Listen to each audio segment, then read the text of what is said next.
Vamos abrir nossas Bíblias em Juízes, capítulo 10. Hoje nós vamos ver sobre a história desse juiz chamado Jefté, que teve algumas decisões completamente precipitadas, pagãs, pecaminosas, mas mesmo assim Deus o usou para libertar Israel em sua época. Nós vamos ver alguns textos aí. Antes de Jefté nós temos dois juízes, lá no Números capítulo 10, Tolá e Jair, são dois juízes que apenas menciona de passagem. E depois lá no capítulo 12, verso 8 em diante, nós temos Ibzan, Elon e Abdon. São 6 juízes menores que ele apenas menciona o nome, e 6 juízes maiores. Nós estamos aqui em Jefté, e depois o último será Sansão. Depois nós temos a conclusão do livro. Todos acharam Juízes capítulo 10? Vamos ler do verso 6 até o 18. Depois do capítulo 11, verso 1 ao 3, e depois do verso 29 até o 31.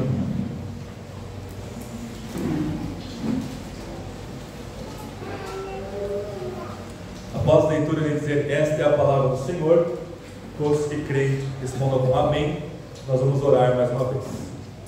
Juízes capítulo 10, a partir do verso 6, diz assim: então os israelitas voltaram a fazer o que era mal aos olhos do Senhor. Cultuaram os Baalins, Astarote, os deuses da Síria, de Sidom, de Moabe, dos Amonitas e dos Filisteus.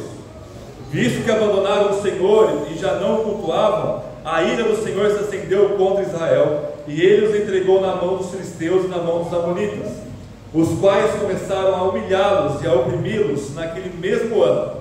E durante 18 anos oprimiram todos os israelitas ao lado leste do Jordão, em Gileade, na terra dos amorreus. E os amonitas atravessaram o Jordão para guerrear também contra Judá, Benjamim e contra a família de Efraim. E Israel foi dominado por grande angústia. Então os israelitas clamaram ao Senhor: pecamos contra ti, pois abandonamos o nosso Deus e cultuamos Baalins.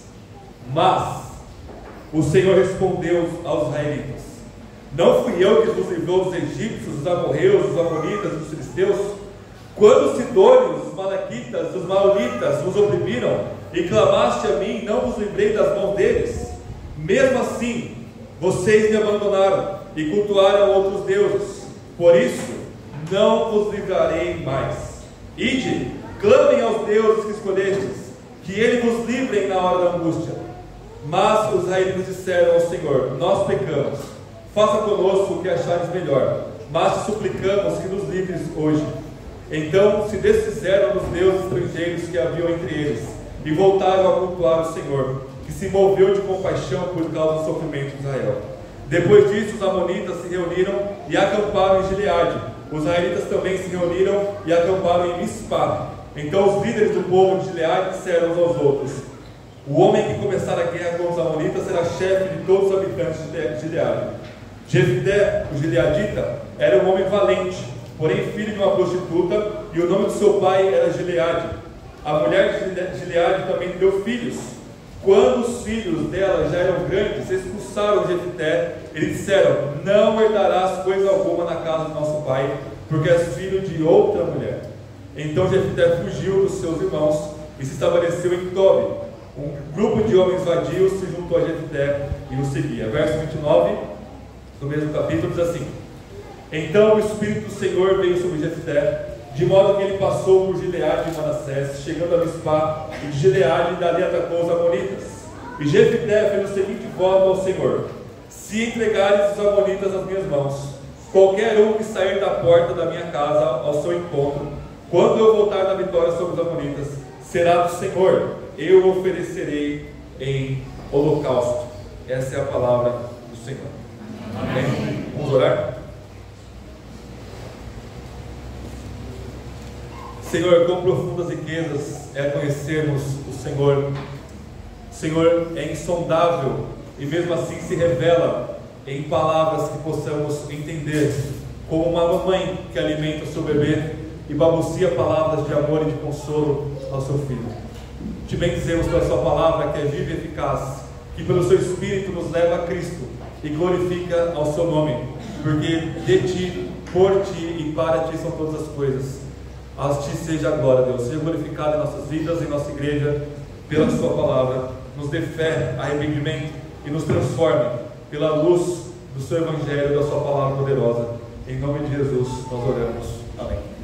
Amém. Irmãos, o livro de Juízes, enquanto Deus está expondo os pecados do povo de Deus nessa época, ele serve para que os leitores subsequentes de Juízes, do povo de Deus, de Davi, até a volta de Jesus, que são os leitores aqui de Juízes, no caso nós, venhamos a cair em si e ver o quão horrorosos são os nossos pecados, mas especialmente também na questão dos nossos pecados em relação à adoração e a nossa obediência a Deus. A adoração não apenas no sentido litúrgico de domingo, mas a nossa vida como um ato sacrificial de culto e adoração e fé e obediência ao nosso Deus. Então o livro de Juízes está sendo usado pelo Espírito para formar comunidades de adoradores que vão adorar não como o povo aqui nessa época, mas seguindo indo contra o mau exemplo aqui, adorarmos a Deus de fato como Ele nos prescreve.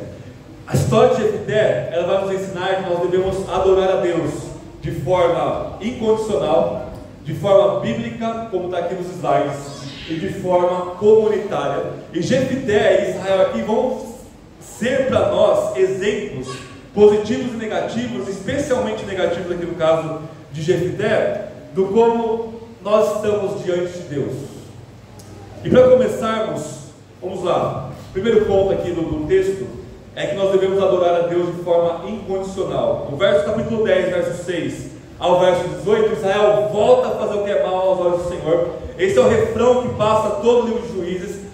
A gente está vendo aqui esse ciclo de pecado que não termina. Eles pecam, Deus pune eles como nações, oprimindo eles. Eles se arrependem, Deus levanta o juiz liberta eles. E quando eles são libertados, eles voltam a fazer o que é mal aos olhos do Senhor. E nós estamos então o processo de canaanização de Israel. Israel se tornar como Canaã, como os povos pagãos ao seu redor. Então é a paganização ou a mundanização de Israel aqui, especialmente então nuclearmente na sua adoração ao único Deus verdadeiro, a Yahvé. Então a primeira coisa que eles fazem quando eles fazem o que é mal aos olhos do Senhor é cultuar outros deuses, e a partir dessa idolatria toda a vida deles começa a ruir e a cair por terra, né?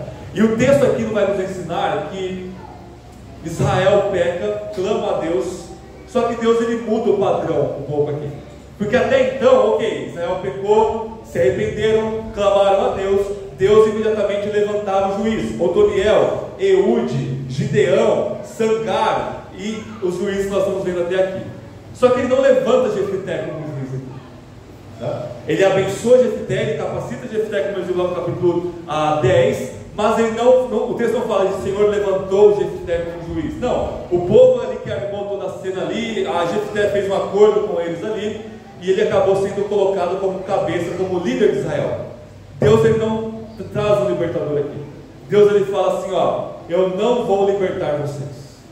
Podem ir, vocês querem cultuar os Baalins, os deuses dos cananitas, Astarote, Baal, podem ir, porque eu não vou mais libertar vocês. Não tem juiz, não tem palavra, não tem boa nova, não tem evangelho, não tem salvação, só tem uma dura palavra de Deus. Olha, eu estou libertando vocês desde o Egito, não vou libertar mais vocês agora. Israel responde de uma forma surpreendente. A graça de Deus move Israel a fazer, a partir do sofrimento da negação, existe um avivamento aqui em Israel, e eles passam a cultuar a Deus novamente. E a pergunta gritante no texto aqui é uma pergunta que vai no mais profundo cerne da nossa alma em relação à nossa fé no nosso Deus. Que a pergunta é o seguinte: faça essa pergunta no seu coração neste momento: o que é aquilo que vai fazer você parar de adorar a Deus? Qual que é o evento, qual que é o acontecimento, qual que é a tragédia, qual que é o sofrimento, qual que é o limite que você fala, não, a partir daqui Deus foi longe demais, não vou cultuá-lo mais?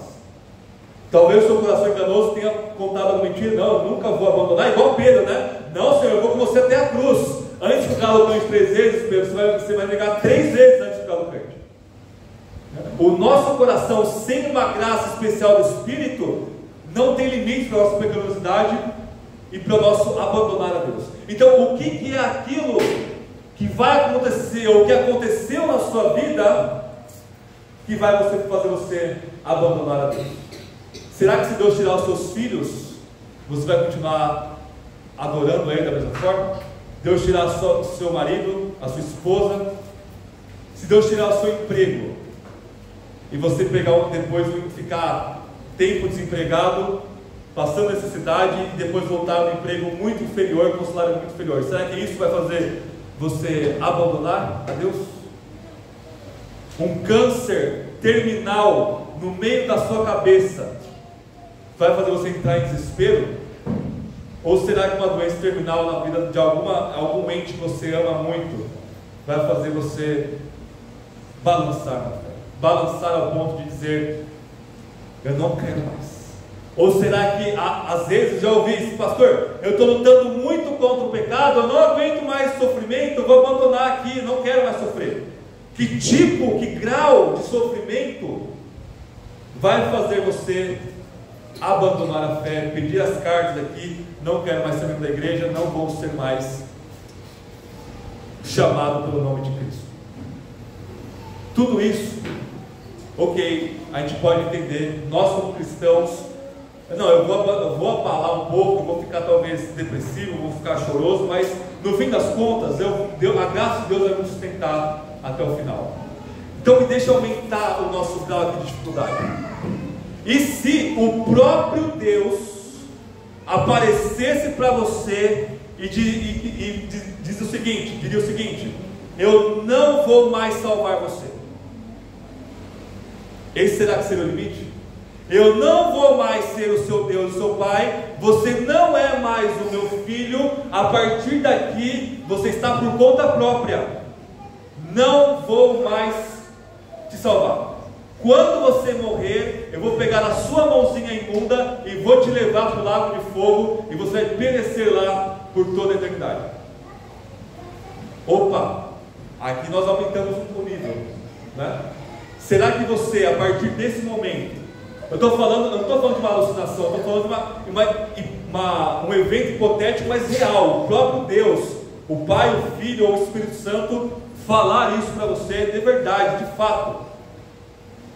Será que no outro momento, o que você pensaria? Então eu vou viver minha vida loucamente aqui nos pecados, porque o próprio Deus me abandonou. Ou o seu coração vai clamar, eu vou servir a Deus, mesmo que Ele mande para o inferno no final. Isso é um coração que tem uma fé madura e entende o que é o que nós cantamos, glória a Ele em todas as coisas. Se Deus chega para nós e diz, eu não quero mais vocês, é para nós nos apegarmos mais a Ele, é para você viver uma vida plena de obediência, de sofrimento pela fé, de sofrimento pela causa do Evangelho, sabendo que você vai para o inferno no final. Por quê?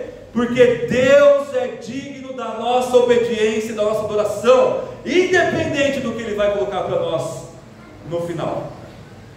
Isso é o só lhe deu glória, o glória a Deus somente levado às últimas consequências.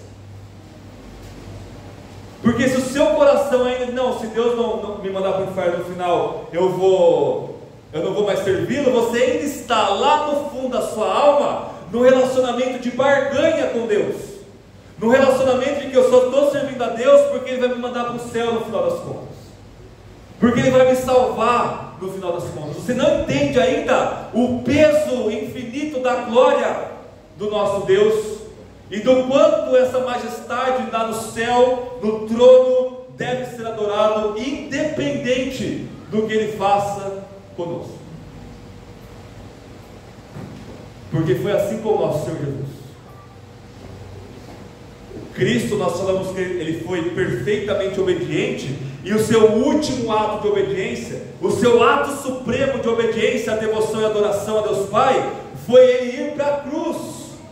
Igual Rafael pregou na semana passada, Ele que era em forma de Deus, não usou isso algo que devesse se apegar, ou seja, o fato de ser Deus não o impediu de se tornar um homem, ele se fez em forma de servo, e o texto de Paulo diz em Filipenses 2, ele foi obediente até a morte de cruz.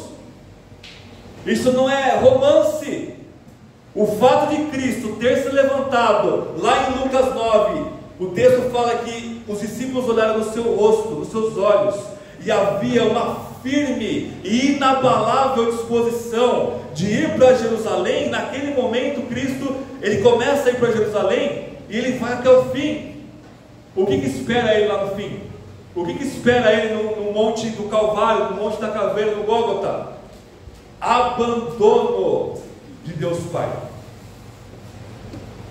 Ele não foi obediente porque ele sabia que ele ia ganhar um banquete angelical lá no monte do Calvário, ou porque Deus ia fazê-lo rico, igual o diabo tentou no deserto. Nosso Senhor, ele foi obediente, sabendo, desde antes da eternidade, da criação do mundo, sabendo que naquele momento de obediência, o Pai o abandonaria, o amaldiçoaria e o puniria com uma inimaginável e infinita ira, que era para cada um de nós. E Jesus, que é o nosso único herói, nosso capitão da salvação, ele obedeceu até esse nível,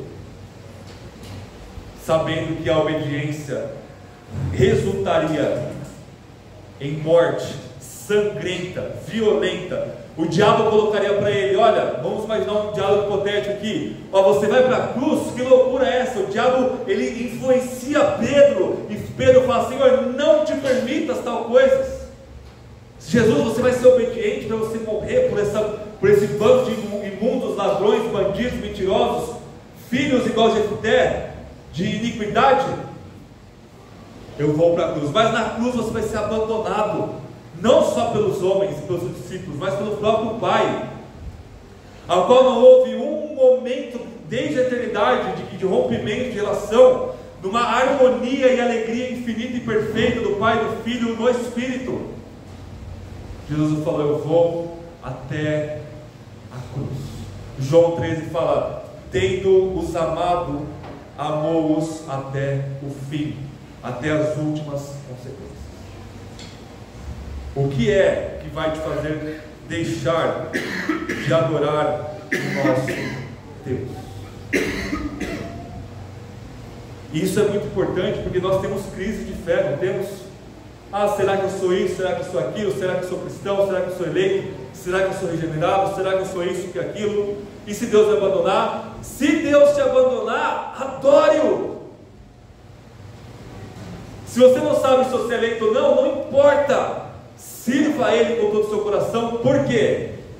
Porque o nosso Deus nunca despreza e abandona quem se achega a Ele. Olha o que o texto diz, capítulo 10 de Juízes,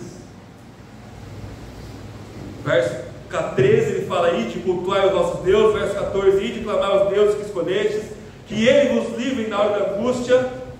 Mas, olha só a conversão dos israelitas aqui. Mas os israelitas disseram ao Senhor: nós pecamos, faça conosco o que achares melhor. Olha a obra de Deus na vida deles aqui. O refrão de Juízes que vem lá em Deuteronômio 12, que o Rafa leu, eles estavam fazendo o que era reto aos próprios olhos, igual aos pagãos. E aqui eles invertem e falam: Senhor, faça o que o Senhor achar que é melhor conosco. O que eles fazem? Eles voltam a adorar a Deus. O que eles fizeram aqui? Deus fala: não vou livrar vocês. Ok, nós vamos continuar, nós vamos te adorar mesmo assim. O que acontece? Olha só o verso 16. Então se desfizeram dos deuses estrangeiros que havia entre eles, e voltaram a cultuar o Senhor, e o Senhor se moveu de compaixão por causa do sofrimento de Israel. Esse é o nosso Deus. Ele não muda de ideia. Deus é imutável. Ele quer que Israel conheça o próprio coração, igual ele fala lá para Moisés em Êxodo 32. Israel fez um bezerro de ouro. Moisés vai, desce do monte, quebra as tábuas, e Deus fala: olha, sai da frente, Moisés, que eu vou matar todo mundo ali. Deus não ia matar todo mundo ali. Ele estava testando o coração de Moisés, para o próprio Moisés se conhecer melhor e conhecer Deus melhor. Moisés fala: Senhor, me mata no lugar deles. E Deus não mata nem Moisés nem Israel, porque Cristo morreria depois, tanto por Moisés quanto por Israel. Deus não abandona o seu povo, apesar de ele testar o nosso coração. Israel, não vou mais livrá-los. E aí o próprio Deus move o seu povo a adorá-lo mesmo assim. É a graça de Deus que faz Israel fazer uma coisa dessa, um avivamento desse. E Deus se move de compaixão pela sua obra na vida de Israel. Então, quando você se sentir abandonado por Deus, entregue em trevas, em angústia, em depressão, em falta de fé, Deus está te provando ali para que você conheça mais a graça dele, conheça mais a sua imunda pecaminosidade e amadureça. Então, nesses momentos, não é para você: não, eu não quero mais saber de nada, vou abandonar minha família, vou abandonar a igreja, vou fugir. Não é isso, Adão. É você vir e se agarrar nele. Eu estou nessa buraco, nessa vala que eu estou, é aqui que eu vou, no vale de ossos secos, que eu vou me agarrar ao nosso Deus mais firmemente ainda. E Senhor, pode me destruir, que eu vou continuar te adorando. Isso você só faz pela graça poderosa do Espírito que trabalha em nossos corações. Então, em primeiro lugar, essa introdução de Juízes e Jefté aqui mostra que a adoração a Deus, ela deve ser incondicional, sem condições.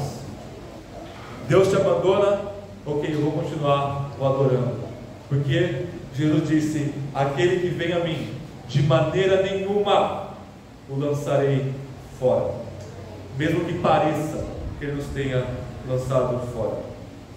Segundo lugar, irmãos, aí a parte mais difícil do nosso texto, que é o capítulo 11, nós devemos adorar a Deus de forma bíblica.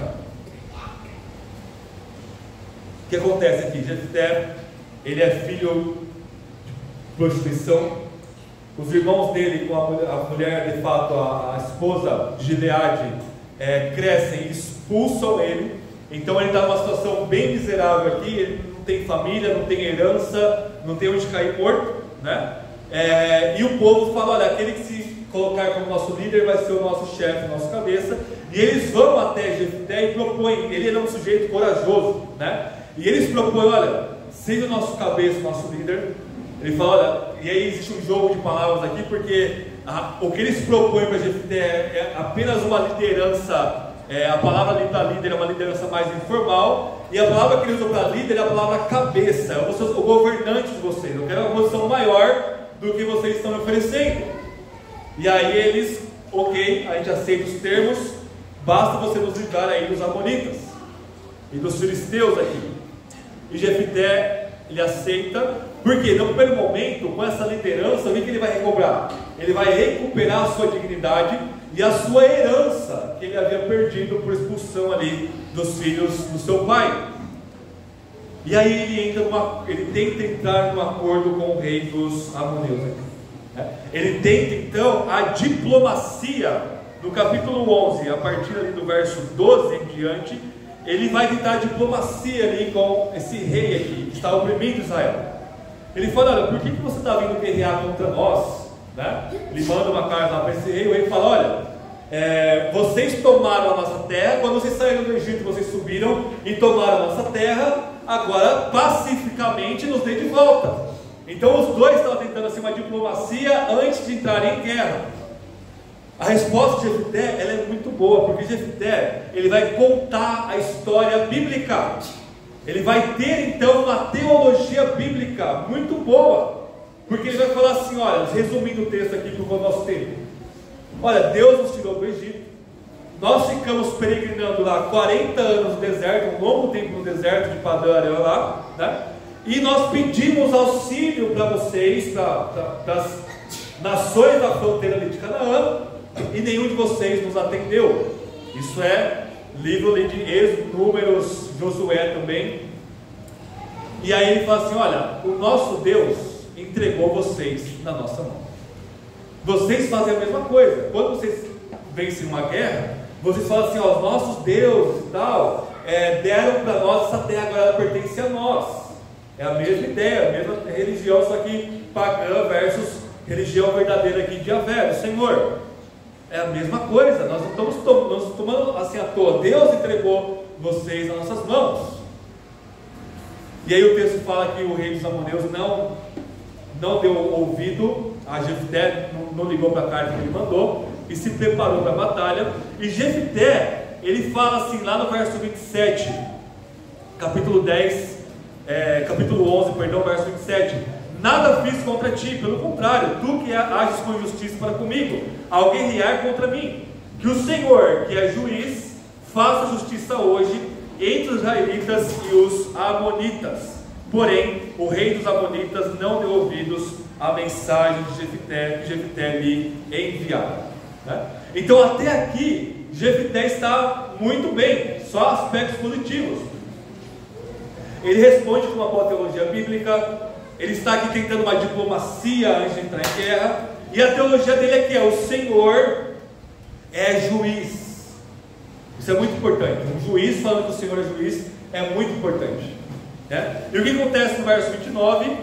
O Espírito do Senhor capacita, empodera, ele vem sobre Jefté, e a partir daí já está tudo decidido, né? Jefté, ele confia em Deus, ele sabe que os amonitas vão ser entregues porque Deus os entregou. Ele é um sujeito corajoso, e acima de tudo, ele tem essa experiência de saber que ele está agora capacitado pelo Espírito, igual a Daniel, igual a Eude, igual a Sangar, igual a Baraque, que a gente viu lá no caso de Débora, igual a Gideão. Ele está capacitado pelo Espírito. E gente, os amonitas aqui, eles não eram como foi na época de Débora e de Baraque, que Sísera, ele tinha lá 900 carros de ferro. Você lembra disso? Era uma coisa assim estrondosa, espetacular, invencível. E Deus usa Baraque ali, alguns homens, para derrotá-los. Os amonitas não eram uma potência, eles não eram uma ameaça a nível de crise, de risco. Eles estavam oprimindo Israel exatamente porque Deus estava entregando Israel para eles, não tinham o que fazer. Mas eles não eram uma ameaça assim tão grande assim. Agora, um homem corajoso, capacitado pelo Espírito, com uma boa teologia bíblica, vitória na certa absoluta, triunfo está garantido aqui. Mas Jefté comete um grande pecado. Verso 30, ele faz um voto a Deus, e nesse voto, o que ele faz? Ele fala: olha, a primeira coisa que sair da minha casa quando eu voltar, eu vou oferecer ao Senhor como holocausto, como sacrifício. Irmãos e irmãs, isso daqui é canaanização, paganização, tomando conta da mentalidade de Jefté. Os povos de Canaã, isso era muito comum. Quando eles tinham uma crise muito grande, eles ofereciam seus filhos a Baal, a Moloque, a Astarote, e nesse sacrifício a garantia era que eles teriam vitória bélica, a guerra seria vencida, porque eles estão oferecendo o sacrifício máximo. E Jefté, ele faz essa loucura aqui de oferecer. O texto é tão ambíguo que o hebraico, ele dá a entender que qualquer coisa que saísse da casa dele, um animal ou uma pessoa de qualquer gênero, masculino ou feminino, ele iria oferecer em holocausto. Irmãos e irmãs, no contexto da época, poderia ser que algum animalzinho fosse primeiro saísse da casa para receber, mas isso era muito improvável, tá? Por quê? Hoje a gente tem os cachorros, né, os nossos cãezinhos que sentem lá de longe, sabem que o dono chegou em casa e vão lá receber o dono. Só que na Bíblia, os cães, eles eram tidos como animais imundos, eles não tinham cães como animais domésticos na cultura israelita aqui. Então eles tinham lá uma ovelha, uma cabra, animais desse nível. Esses animais não saem para se encontrar com o seu dono, tá? O texto não faz referência à esposa de Jefté, não faz. Ele poderia ser viúvo, poderia ser divorciado, ou a esposa dele poderia ser simplesmente não mencionada no texto. Por que isso é importante? Porque o mais provável é que quem saía ao encontro do dono da casa era a mulher da casa. E a mulher da casa no texto é a única filha dele. Então, irmãos, é muito provável, Jefté não tinha como não ter pensado nisso. Ou depois ele chora porque a filha dele apareceu lá e tal, mas não tinha como. O mais provável, assim, 80, 90% de certeza, é que a mulher da casa, no caso aqui a sua filha, sairia ao encontro do seu pai para o parabenizar da vitória contra os amonitas. Isso é importante porque os cananeus eles ofereciam os seus filhos. Ele não oferecia o escravo, o sobrinho, o vizinho, o animalzinho, não, era o seu filho, porque era o sacrifício máximo para uma crise máxima, para o resultado maximizado aí. Agora, vamos lá. Aqui nós não podemos ter orgulho interpretativo da Bíblia, tá? E eu vou confessar para vocês que de todos os comentaristas de Juízes que eu li, ou seja, pessoas que dedicam a sua vida toda a estudar Juízes, metade fala que ele matou a filha e metade fala que ele não matou a filha. E os argumentos são tão bons dos dois lados, né? Por que é ambíguo? O texto é ambíguo. Por quê? Quando ele volta, ele chora: filha, por que você fez uma coisa dessa? Hipócrita, né? Ela muito devota, fala assim: pai, Deus cumpriu a sua palavra, entregou a amonitas na sua mão, faça comigo o que você combinou com Deus, só me dê 2 meses para eu chorar. Só que a partir do choro dessa menina, o texto ele vai dar uma amenizada no discurso, porque ele não vai falar mais de morte, ele vai falar de virgindade, tá? Ela vai chorar porque ela vai ser virgem, ela não vai se casar. E existe uma tradição que surge aqui, que os israelitas eles planteavam todos os anos pela filha de Jefté. Só que o texto não fala que ela foi morta, o texto fala que ela não se casou. E a ambiguidade está aqui: o holocausto era queimar a pessoa viva.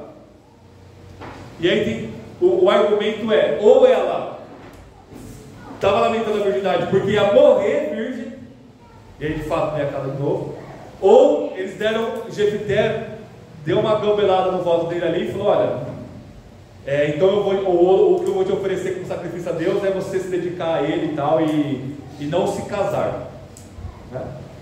Ambas as possibilidades são boas e tem bons argumentos para ambos os lados. Por que eu não vou decidir aqui? Porque o ponto do texto é o seguinte: a ação inicial de Jefté é oferecer um holocausto, é queimar alguma coisa viva que saísse da sua casa.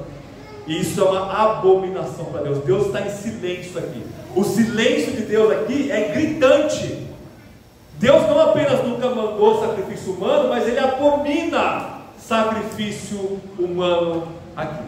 Então, quer ela tenha morrido ou não, o ato de Jefté inicial é completamente pagão e abominável. Esse é o ponto do texto aqui. É mostrar a paganização de mais um juiz, no caso Jefté aqui. Uma abominação cultica que Deus não mandou, não aprovou e não exigiu nunca de Jefté. Nós temos então essa impulsividade absurda aqui de Jefté. A impulsividade que ela vem aqui no nosso, que chama, né, córtex pré-frontal aqui, que é a nossa tomada de decisão, quando nós estamos muito emotivos, ou quando nós não temos uma conscienciosidade, ou seja, a gente não planeja, a gente não pensa, a gente não reflete nas coisas, a gente não reflete no futuro, nas consequências dos nossos atos, ou quando a gente quer, por exemplo, agradar os outros e querer alguma conquista a qualquer custo, entra esse pecado que chama impulsividade, precipitação. A palavra precipitação é muito interessante, porque você se coloca no precipício e pula dali. Jefité comete então esse ato abominável de querer oferecer um holocausto humano a Deus.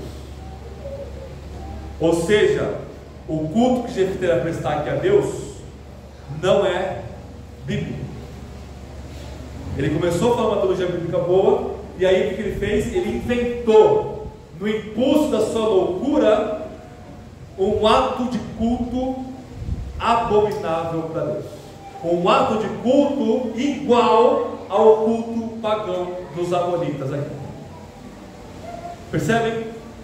É uma abominação, uma comunidade, uma pessoa adorar a Deus com o que vem na cabeça dela, com o que está sentindo, essa droga de absolutizar e divinizar o sentimento que surge ali com Rousseau, que a gente viu no romantismo já. É uma abominação para Deus. Mais uma coisa, a impulsividade ela também é gerada, vai nos dizer a literatura psicológica, a partir de superstições religiosas malucas das pessoas. Isso é central, isso é governante para nós. Por quê? A pessoa tem lá uma devoção religiosa tão grande que ela não vai pensar, vai colocar o sentimento dela na flor da pele e vai cometer um ato litúrgico abominável diante do nosso Deus. Eu acabei de escrever talvez a grande maioria dos cultos que está acontecendo hoje no Brasil e no mundo, dos dito cujos evangélicos. É uma devoção, é uma paixão, é uma animação abandonada e abominada por Deus. É sacrificar o que Deus não pediu. E às vezes os pastores fazem isso, a igreja faz isso, sacrifica a sua família, sacrifica os seus filhos, sacrifica a sua devoção pessoal a Deus, para fazer loucura de ativismo gospel. Hoje em dia, para fazer loucura de ativismo econômico e trabalhar em 200 empregos, recebi um emprego que vai me tomar todos os domingos pela manhã, não vou conseguir ir para a igreja só 2 vezes por ano. Você vai ser disciplinado e excomungado daqui, porque você está escolhendo agora Mamon e Jesus. Você está escolhendo Mamon aqui. Impulsividade. O que é aquilo que está te fazendo tomar decisões impulsivas e não baseado na palavra de Deus? Qualquer coisa. Comprar uma casa, comprar um carro, trocar de emprego, qualquer coisa que você está dizendo, não, eu estou fazendo isso para a glória de Deus. Você sabe que você não está fazendo isso para a sua glória, para o seu império, para o seu crescimento mundano, enquanto a sua espiritualidade está minguando pelo ralo do esgoto, espiritualmente falando. Jefité então ele nos ensina que Deus não aceita nada que Ele não tenha pedido para nós. E como diria Agostinho, aquilo que Ele pede, Ele nos concede, que nós o entreguemos a Ele. E não um absurdo de um culto que você inventou com a sua cabeça ou com os seus sentimentos. O culto ao nosso Deus deve ser bíblico. Um último ponto aqui. É uma abominação pensar em sacrifício humano, né? Israel era para ter visto isso com maus olhos em toda a história da humanidade. Mas o ponto é, como é que surge uma desgraça de um pensamento desse? Surge de uma graça comum, presta atenção, de que o pecado ele é tão grave, a crise e a queda e o ambiente caído no mundo, ele é tão tenebroso, que não basta sacrificar animaizinhos.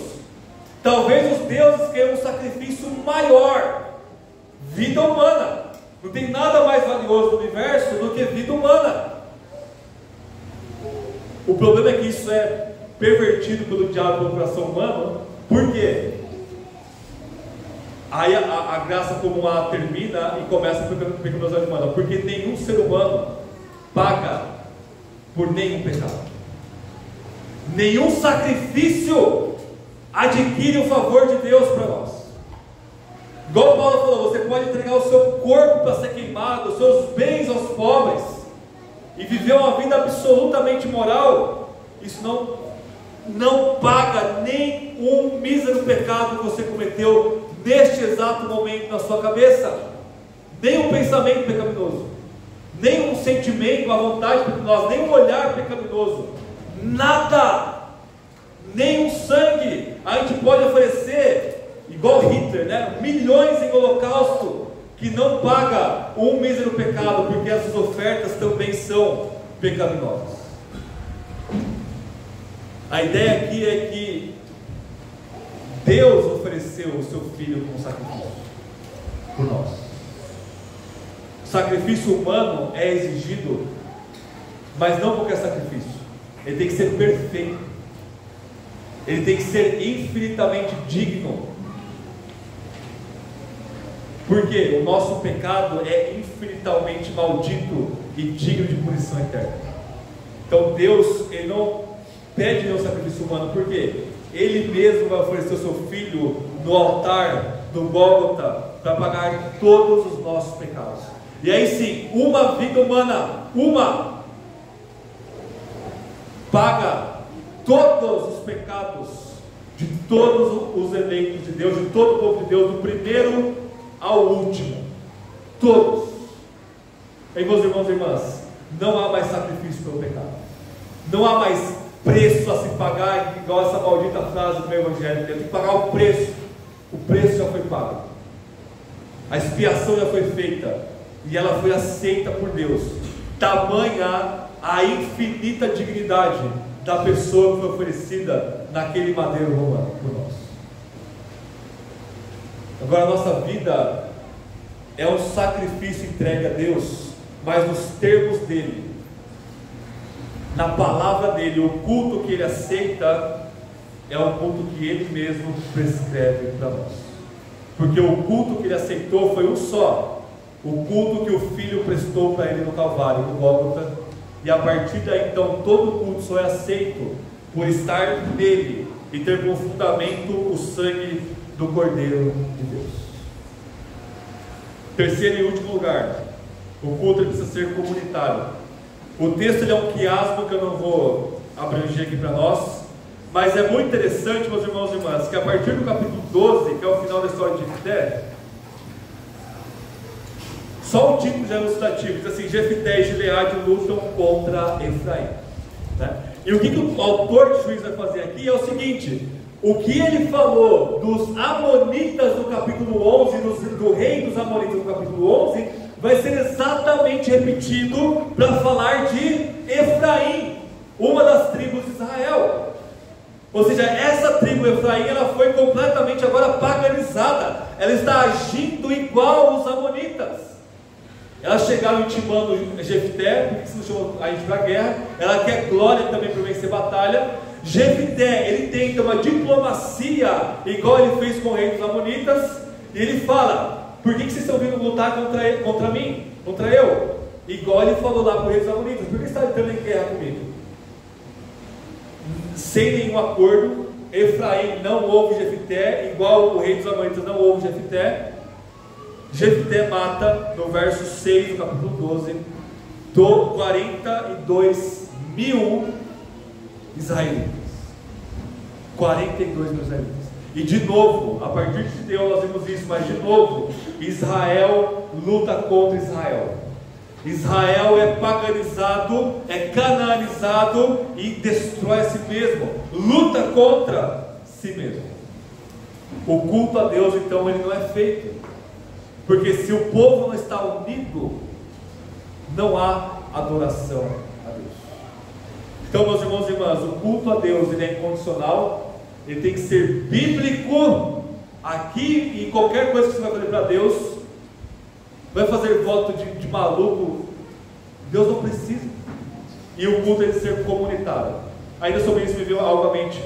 Uma pessoa me procurou, não é daqui, e falou: pastor, eu fiz um voto para Deus, eu estou desesperado agora, porque eu estava caindo no pecado, eu não estava aguentando mais. Eu falei assim: Deus, a partir de agora não vou cair mais nesse pecado, e se eu cair nesse pecado de novo, me manda para o inferno. Adivinha? Você nem adivinhar, né? Pecou de novo. Entrou em parafuso, né? Eu falei, mas esse é o voto mais burro que eu já vi na minha vida. Falei, para chocar mesmo. Você vai fazer uma coisa dessa? Eu imagino Deus rindo no céu uma coisa dessa, né? Rapaz, toma vergonha nessa cara, não faça mais uma loucura de um voto desse, e volte para Deus, e Ele te perdoa. Mas eu fiz o voto, creia em Jesus, e se você pecar de novo, volte-se para Ele de novo. Cada um que parece, né? E aí o texto termina então falando de Israel dividido, não há união do povo, não há então essa harmonia, essa comunidade. Isso nos ensina, irmãos, que o culto mais importante que o povo de Deus presta a Deus é o culto comunitário em união e em santidade, que é o que nós vamos fazer aqui e agora, tá? Nós somos o que? Ocidentais. O que é ocidental? É o individualista nato. Qual que é a nossa espiritualidade? A nossa espiritualidade é: eu vou começar a adorar a Deus no meu quarto, depois eu vou adorar a Deus com a minha família, para eu ter força para ir para a igreja. Essa é a nossa ordem individualista. A ordem da vida é o contrário. Começa aqui, na comunidade, para você ter força de adorar a Deus no seu quarto sozinho e em sua família. Não é o inverso, é aqui. É por isso que é primeiro dia da semana, dia do Senhor, de manhã. O calendário é importante também. E aí, não vem no culto, você não vai ter força para adorar a Deus.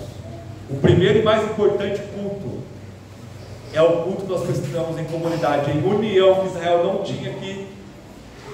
É uma união santa, piedosa. Também não adianta a gente se reunir e um falar mal do outro, um caluniar o outro, e um fazer conspiração contra o outro, e um querer matar o outro. Isso acontece na igreja. Paulo fala para os Gálatas: cuidado para que vocês não se devorem a si mesmos. Também não é um culto bíblico. O culto bíblico, ele é incondicional e ele começa com a comunidade unida, senão não há devoção individual e particular da nossa parte. Conclusão: 3 perguntas rápidas para nós concluirmos e termos um resumo do que nós vimos aqui em Jefté. Primeiramente, faça a seguinte pergunta: você tem tentado controlar a Deus com promessas? Às vezes você nem tem coragem de falar uma besteira dessa para Deus, mas às vezes o seu pensamento com você mesmo, talvez você pense: bom, se eu fazer isso, se eu fazer aquilo, Deus vai fazer isso, vai fazer aquilo. Isso é manipulação. E o nosso Deus, ele é indomável, ele é não manipulável. Nada do que você faça vai mover 1 centímetro de Deus em seu favor. Ou você confia em Cristo e no que Ele fez, e Deus está totalmente e eternamente a seu favor. Mesmo que Ele te mande a sofrimento, Ele vai mandar. Ou você está barganhando com Deus. E é igual essas comunidades pagãs que tomam o nome de Cristo aí, do Evangelho da Prosperidade. Vem aqui, dê o seu dinheiro, dê isso, dê aquilo, e Deus vai fazer isso na sua vida. Isso é o próprio dragão de Apocalipse falando em voz de cordeiro. Isso não é uma igreja, porque nosso Deus, Ele é indomável, Ele é o nosso leão, e Ele manda e nós obedecemos. Ele é digno e nós adoramos. Ponto final. Ponto final. Segundo lugar, já falei isso no segundo ponto. Que decisões você tem tomado que você não está se baseando na palavra de Deus? Irmãos, nós diariamente temos essa tentação. Diariamente nós queremos fazer igual a Israel de Juízes, fazer o que é reto e certo aos nossos próprios olhos. Que loucura é essa? De tomar decisões sem consultar a palavra de Deus, sem orar, sem consultar a igreja. E aqui nós não estamos falando de um autoritarismo pastoral, né? Fujam de pastores que querem controlar 100% da nossa vida. Isso não é bíblico. Nós estamos falando de buscar conselho e sabedoria na comunidade de fé que está baseada nas Escrituras e na Palavra de Deus. Qualquer coisa, nós devemos orar ao Senhor, buscar sabedoria bíblica e consultar uns aos outros. Irmão, olha, se você não toca no meu lugar, será que eu devo tomar esse passo, essa decisão, mudar de emprego ou não mudar, comprar isso ou não comprar? Será que este é o momento? Ora comigo, me ajude em decisão. Ou você é precipitado? Jefité é um grito no seu ouvido sobre isso. Você está fazendo sacrifício de todo, que você não passaria por isso se você buscasse auxílio bíblico, né? Você está divorciando o que Deus uniu, que é Espírito Santo e Bíblia.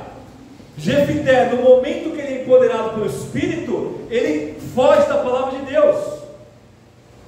João Calvino, lá no século XVI, ele vai dizer: olha gente, o catolicismo romano e os anabatistas eram doidos místicos da época, né? Eles têm a mesma base. Que base é essa? Não, mas o catolicismo é muito diferente dos anabatistas. Um é muito instituição e o outro é muito radical e livre. Calvino vai dizer: é a mesma base. Qual que é a base? Divorciar o Espírito e a palavra. No catolicismo, o Espírito age no magistério da igreja, no Papa e nos bispos, mesmo se contradizer a palavra de Deus. E nos anabatistas, o Espírito age no indivíduo sem a palavra de Deus. É a mesma coisa.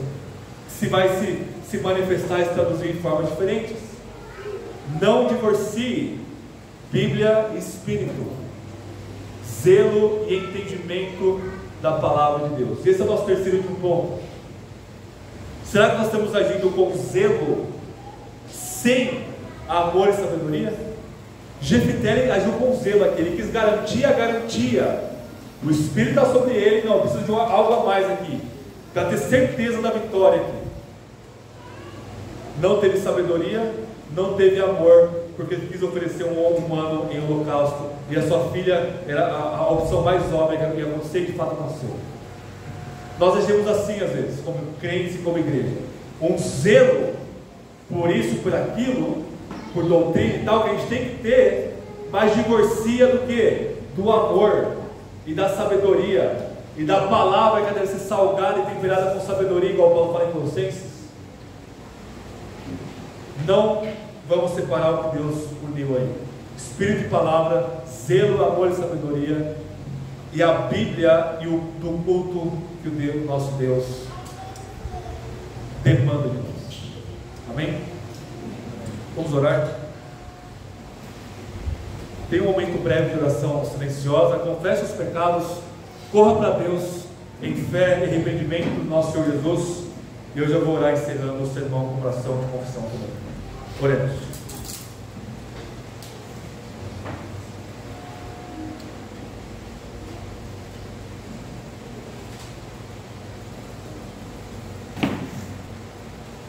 Senhor nosso Deus, nós nos colocamos diante de Ti, Senhor. Dá-nos essa graça que o Senhor deu para Israel aqui neste momento de Juízes e Jefité, da consciência de que, embora o Senhor nos abandone, nós vamos segui-lo. Embora a cruz esteja pesada, nós vamos até a morte, porque o Senhor de fato não nos abandona. Muito pelo contrário, o Senhor se move de ternas compaixões para com cada um de nós. O Senhor nos move primeiro a Ti, em arrependimento e confissão, e isso é irresistível aos Seus olhos por causa de Cristo. E o Senhor recompensa não nossos esforços, mas a Sua graça em nós, que aí sim nos capacita a nos esforçarmos o máximo para a Sua glória, Deus.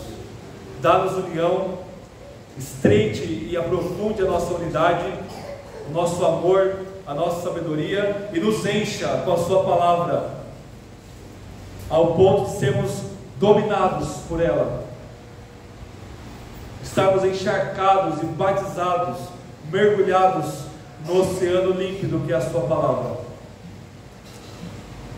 Que ela seja luz para nossos pés, de fato e de verdade, e que o Senhor seja glorificado em nós, em nome e por causa de Cristo Jesus. Amém.